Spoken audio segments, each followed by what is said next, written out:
So you've seen the swing after about a month? Yes. What's improved and what do we need to do? Head's moved, has stopped moving at least a foot, which is fantastic. You did send me a couple swings with your wrists rolling open, something you've always had. I discussed it. You basically said you can actually now start to feel like your club face is shut, and that's actually squared it all off, which is fantastic. So you basically killed two birds with one stone.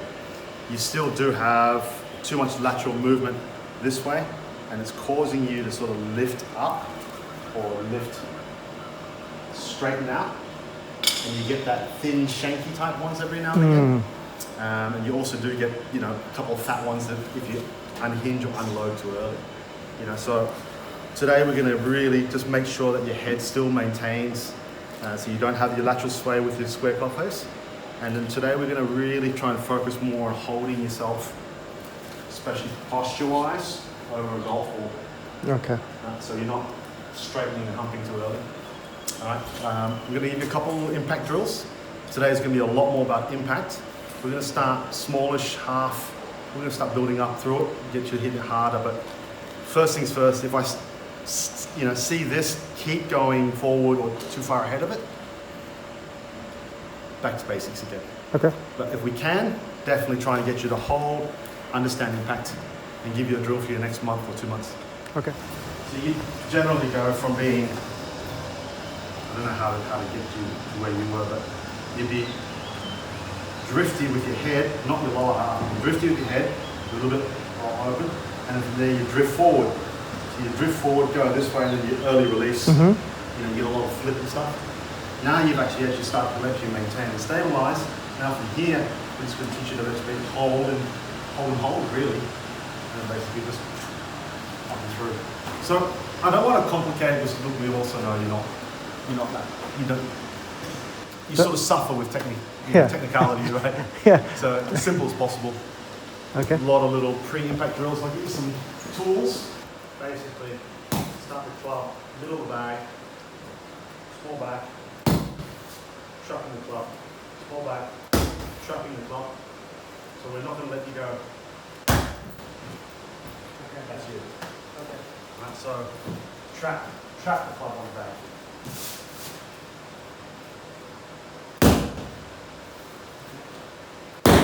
Trap the club on the bag. Oh, I saw that immediately. Yes. That's your bad one. When you took it back, I was like, that's not right. Yeah. I didn't understand like that. Yep. So you hit tiny little shots. I'm gonna hold this here for you first. And do you want my grip to be? I like it a little neutral. Like the feeling of strong. It's gonna help you back to the table. This just feels natural. Now to get to a real position. Yeah.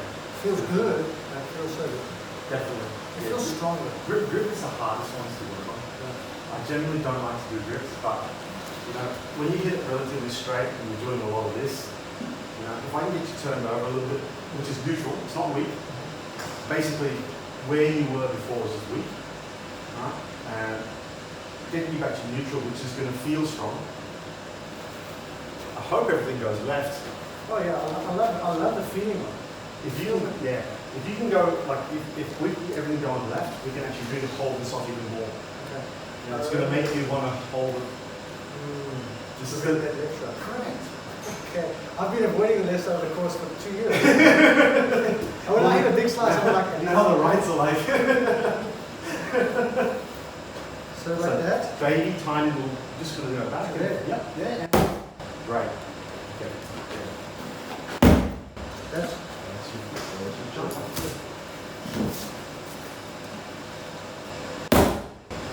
That is 50%. Okay, hear the sound? Yeah, cool. Now, do you feel that the club's bouncing back? Yeah. And there's a loose. So is it good or bad? Back. So I have to be tighter. This club should stick.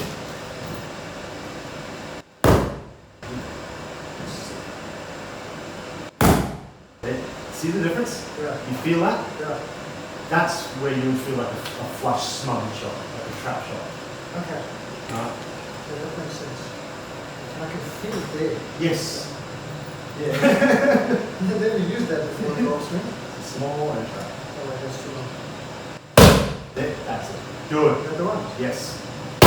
There you go. Thank you.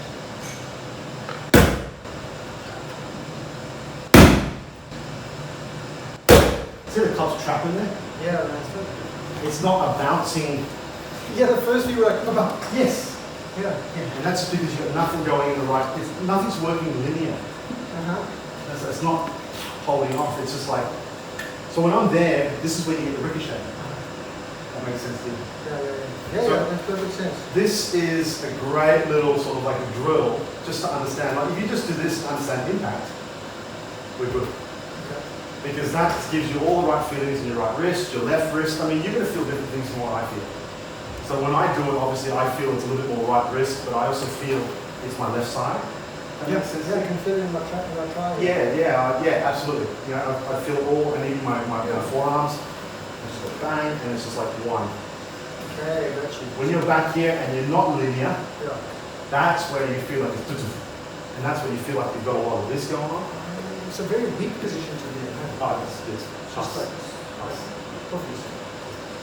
Yeah.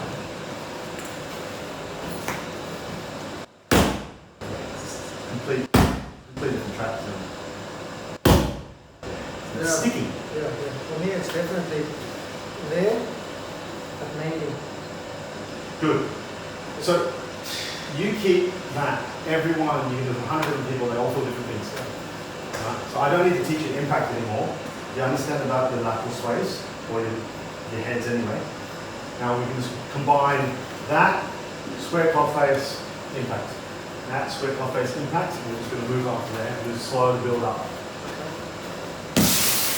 So, what am I focusing on here? Head and impact. Well, yeah, head club face, which is your left hand grip as well, Okay. and that pre-impact drill that we did on the bag. What about the stance? Where am I playing this one? Off the back? This one you can play middle. Small to start with. How small? A little harder than that. Bag. Okay, grip, that's easy to remember. So the couple more. Notice how your ball flat isn't soft? Yeah. It's hard, it's strong. Yeah. That's a square club face, and that's just the dynamic loft being better. Wah!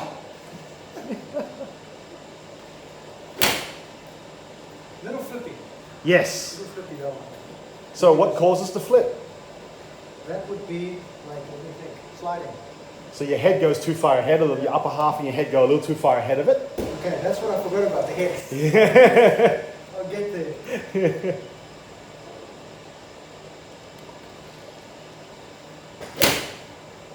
That's closer. That felt better. So this is what I like to do with my guys. Just jump in here. I mean, you get a couple to experience it yourself. A couple little pre. Yeah, good.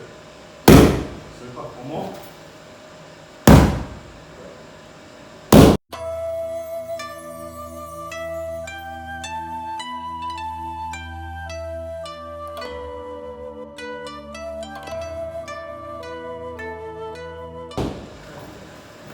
It's just like a reinforcer, right?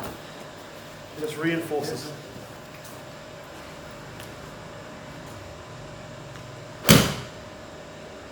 Almost. How'd that feel? Was that okay? Not bad, eh?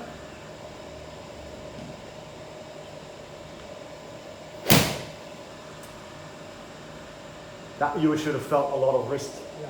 flippage. Yeah. Good.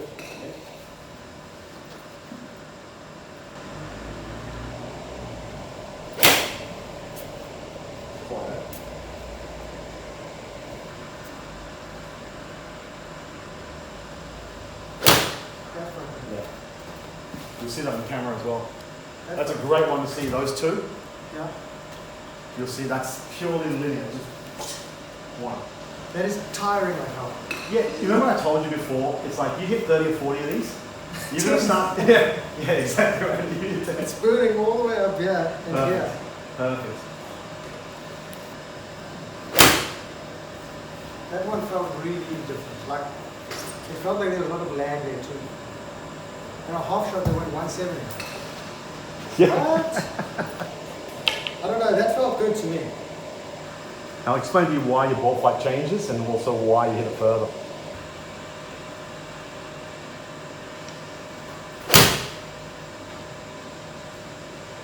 So when things, you know, when things are lined out properly, and it's like, and it's one, that's where you don't feel like you've got any tuck up, you don't feel like you've got any, it doesn't feel narrow. So is that line? Yes. That's what I say when I say like it's like linear. Yeah. So it's not like that? No. Get you forward and like more like left arm shaft forward, that type of feel, right?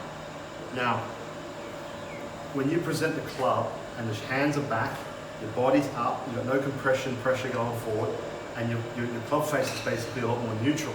Your dynamic loft is very high. This is why you've always hit it kind of high. You know, so as we get this more in linear motion, in one track motion here, and we get more of this look, that's where your dynamic loft is going to drop, and that's why your ball flight drops. Sometimes you get that one that just shoots good, and you always go, Sharon, that feels really good, like really strong. It's like, it feels like a half swing and goes 170, virtually the same distance. It's because you are no longer using your 7-iron at, let's say, 33 degrees, for example. As you get your hands forward, this loft angle changes. And now sort of, let's say it strengthens out. So this is why suddenly the ball flight drops, comes a lot stronger, a lot lower, and it goes even further. So that's a desired ball flight? Absolutely. Well, because now I'm just imagining comment section. That's cheating. That's not hitting a 7-iron anymore. That's now hitting a 5 or 4-iron. That's the way it's always been done. Like the best players in the world done it. Cheating is actually when you've actually got, let's say this 7-iron is 33 degrees. Considered cheating would be when a 7-iron is like 26 degrees. But it's stamped 7, but it's actually 26. You're starting with normal, but you've compressed it properly.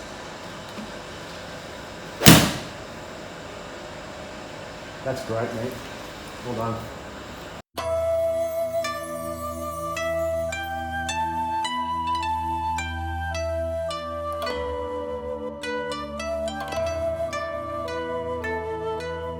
So that with a little bit of extension and hold. So you have a little less. Yeah, now getting, I feel like cheating. Yes. You just extension and hold a little bit.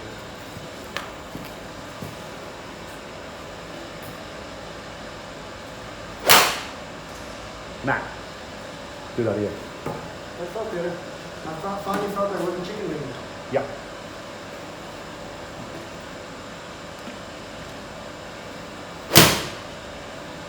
So this is what happens with it.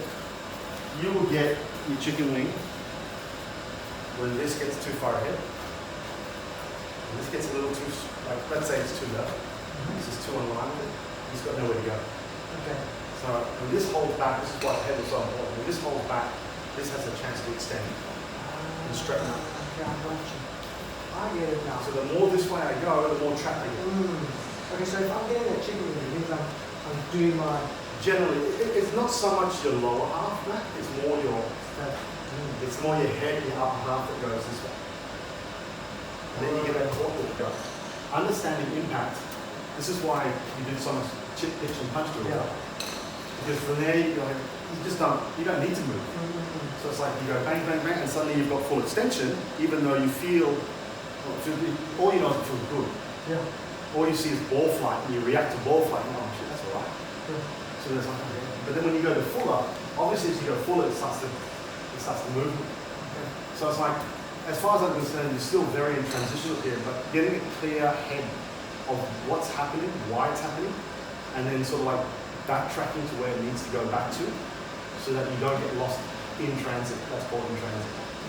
And so today's idea is really getting you to understand impact, understanding what's causing what, so that you can sort of like reel it back in when it goes bad.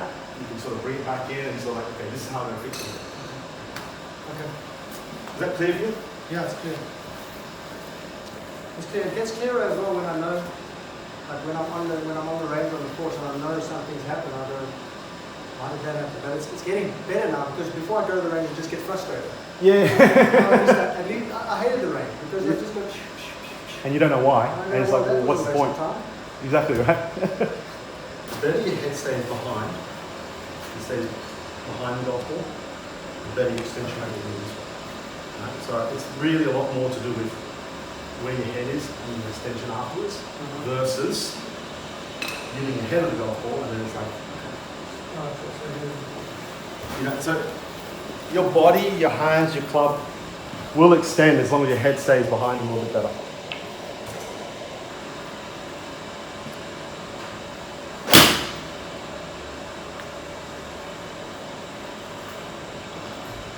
And you feel like your head's moved back a lot there.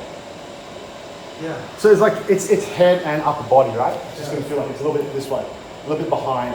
The more behind it feels at impact, the more your arms is going to have the chance to actually extend. So you feel like it's behind the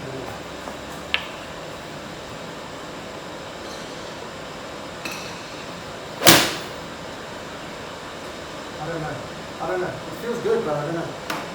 This is the thing, even if you feel it's dead straight, Matt, even if you feel it's dead straight right now, your 15-year tendency or your 20-year tendency is going to be, so it's one of these things, right? It's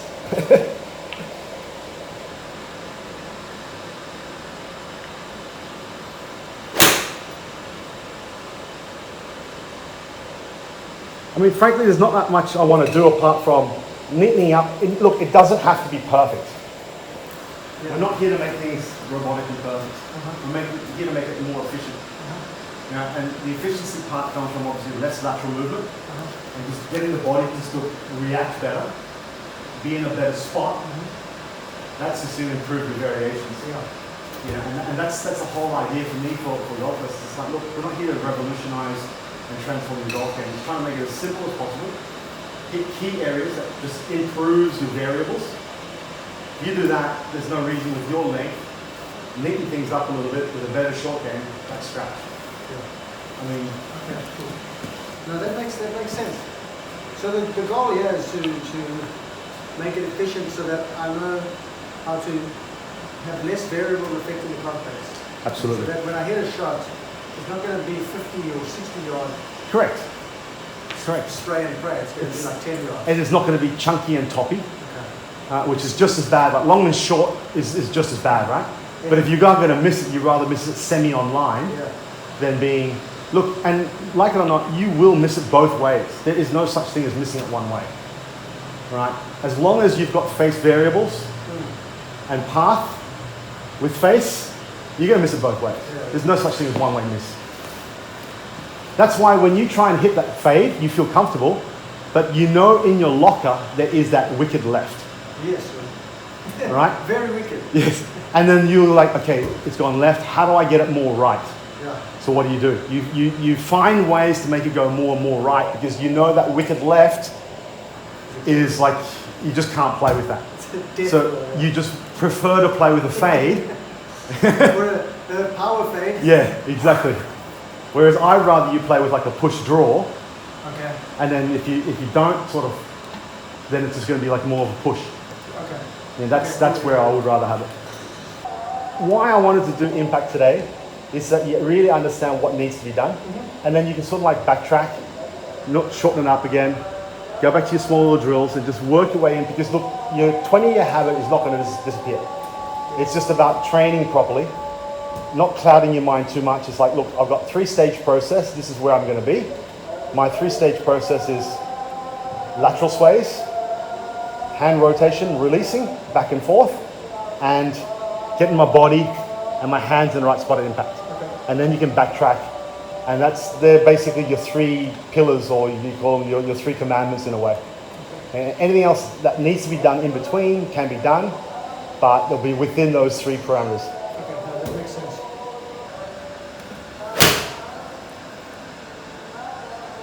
I feel pretty good. I feel really good. That's when you get ahead of it. Yeah. So now you got this on vid, right? You'll see this. You'll see the one before and you'll see that one. If you're feeling trapped in your shoulders, like in your chest, and you feel very square, it's wrong. If I was to give you a number, I'd say try and get your shoulders 30 degrees over. Yeah, that's so hard. That's the one. That's what I want to do. It's like, but when you do it with your short game, you just go. It's automatically 30 degrees. Oh man, the chips are good, man. So what you're trying to do is actually, you're chipping, you're pitching. It's the same. Yeah. Now you'll struggle more in your punch ups because I think in your mind your punch ups like stay down. Yeah. This is why you sort of struggle with punch up. But if you go chip, pitch, this frees up, and that's why you chip and pitch more. Yeah.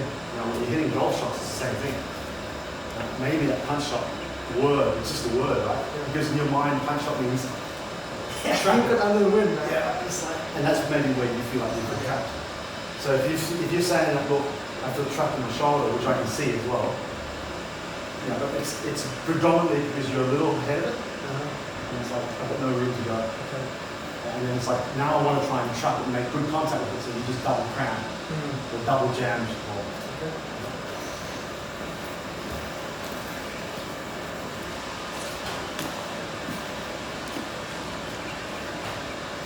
That's the one I'm talking about, man. That has to be good. It can't be shit then. It can't be. It's 10 yards further than others. That's a great one. So it's more conceptual, feel-based. Yes. Yeah, because I watch the full shot swings, and it's always there. Absolutely. Jammed. And I'm like looking at the swings of other people, and they're always like, They're opened out. Yes. okay. Yes.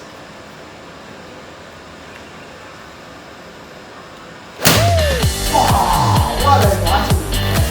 Has to be good. So look. It's exactly the same. It's like same position. So if you look at it from your chipping and pitching, that's exactly what you're trying to do. Yeah. Your golf shot is just a larger extension of your chipping and pitching.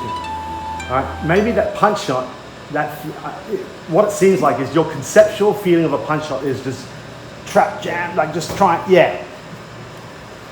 Okay. So we can take that punch shot theory or thought out of your head, Okay. and just try and go chip and pitch, and your golf swing's going to follow your chip and pitch motion. Okay. That could clear it up for you. I feel Yep, like, that's it right there. I feel like, but it's easier with a chip. Yes. Than a pitch. So now it's like I've got that punch thing in my mind. So maybe just Yeah, I punches. feel like a new person. Because every time I try and get you to like hit that impact punch feel, you go down. Yeah. And that's you just jamming up, isn't it? It's me playing in the wind. And it actually creates more irregularities. Yes.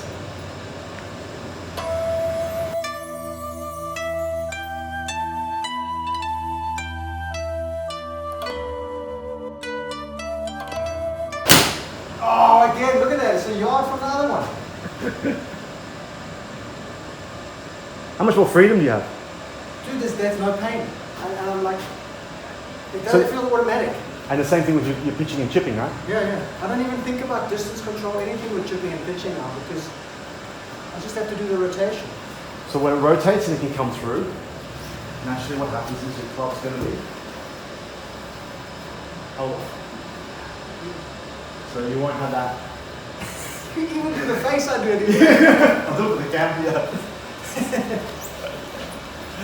But I've got to put things in perspective, right? It's like, is it better by about half a foot each way? Yes.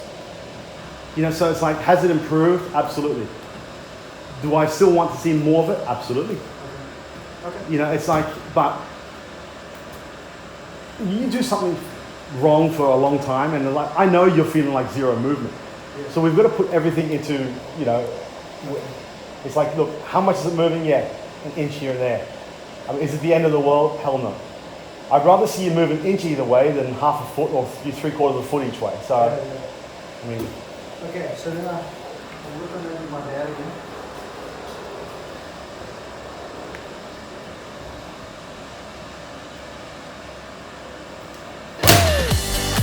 No way, man. That's like 4 shots within a yard of each other. good strong flight. Notice your contact, It's Chris. like there's nothing happening. It's just light. Yeah, exactly. Yes. It feels like I'm running the ball, just like cotton ball. Man, those are 4 in the same place. This one here was like a long left, right? Wasn't your absolute best, but if you look at, let's say, your general averages, let's say previous, right? Let's say this. Look how neutral you are. Wow. Like you're just crazy neutral now. Your dynamic loft is that 7-iron. Yeah, it's a 33 degree. You know, if I get dynamic loft at 20 degrees, I am happy as Larry.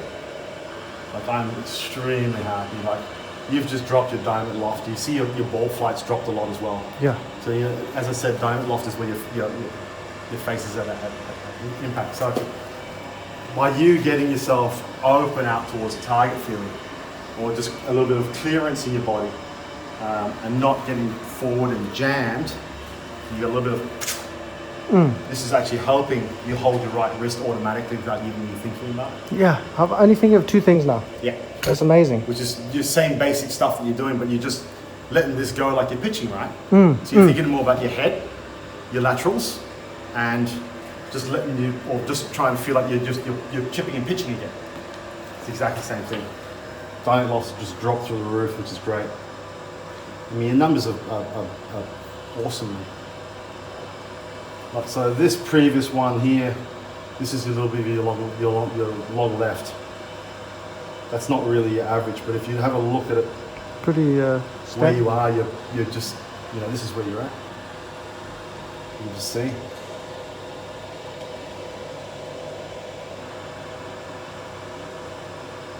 Dynamic loft, 20. I mean, it's, oops.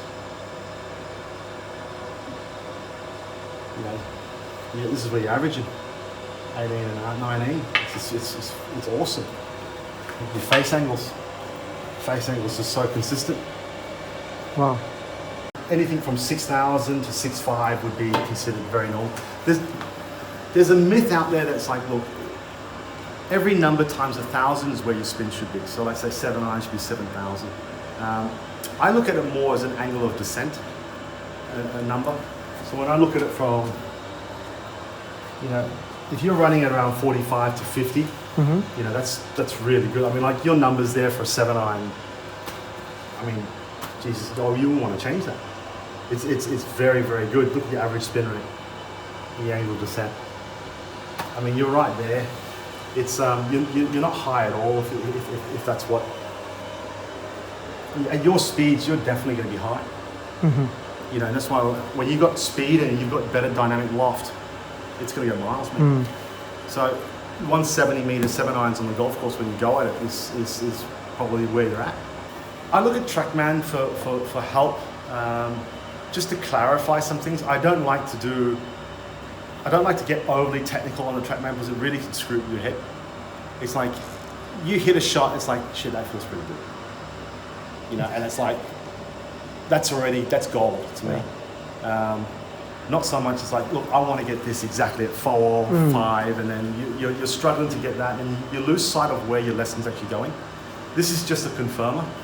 This helps me understand. It's like, look, am I seeing the right path, face to path, and dynamic loft, swing direction? What does that mean? So swing direction is the 3D version of your actual path. Generally, people like to have it, you know, closer to 0 or even a little bit positive. I find that if I have swing direction a little bit left on the irons, on the shorter irons as well, that's also fine. Left is, or negative is a little bit left. You know, so as long as you go down into a golf ball, you're going to go a little bit more left. This is why when you get into a driver, if I put you on a tee, I guarantee you that swing direction won't be anywhere near -3.5. It'll probably be very, very close to 0. Okay. It's more technical stuff for me to relate to in terms of what you're doing in your golf swing. To see -2, -3 is pretty normal for a 7-iron, even, you know, wedges and stuff like that. Okay. So I never look at it too much. It's nice to have. It just gives me a clearer picture of what's actually going on in your golf swing. It's for, you know, number related, but when you look at, you know, these things and you look at face angles and you look at your basic stuff like attack angles, these are the things that I like to look at when I'm doing, like, just checking things out. You know, I use Trackman more for club fittings, you know, finding the right weight placements, shafts. Are they affecting it? Is the head affecting it more? You know, so it's better to optimize equipment through Trackman. I use this purely for, look, this is like, are we on the right path? Are we on the right track, sorry, I should say? If things moving in the right direction?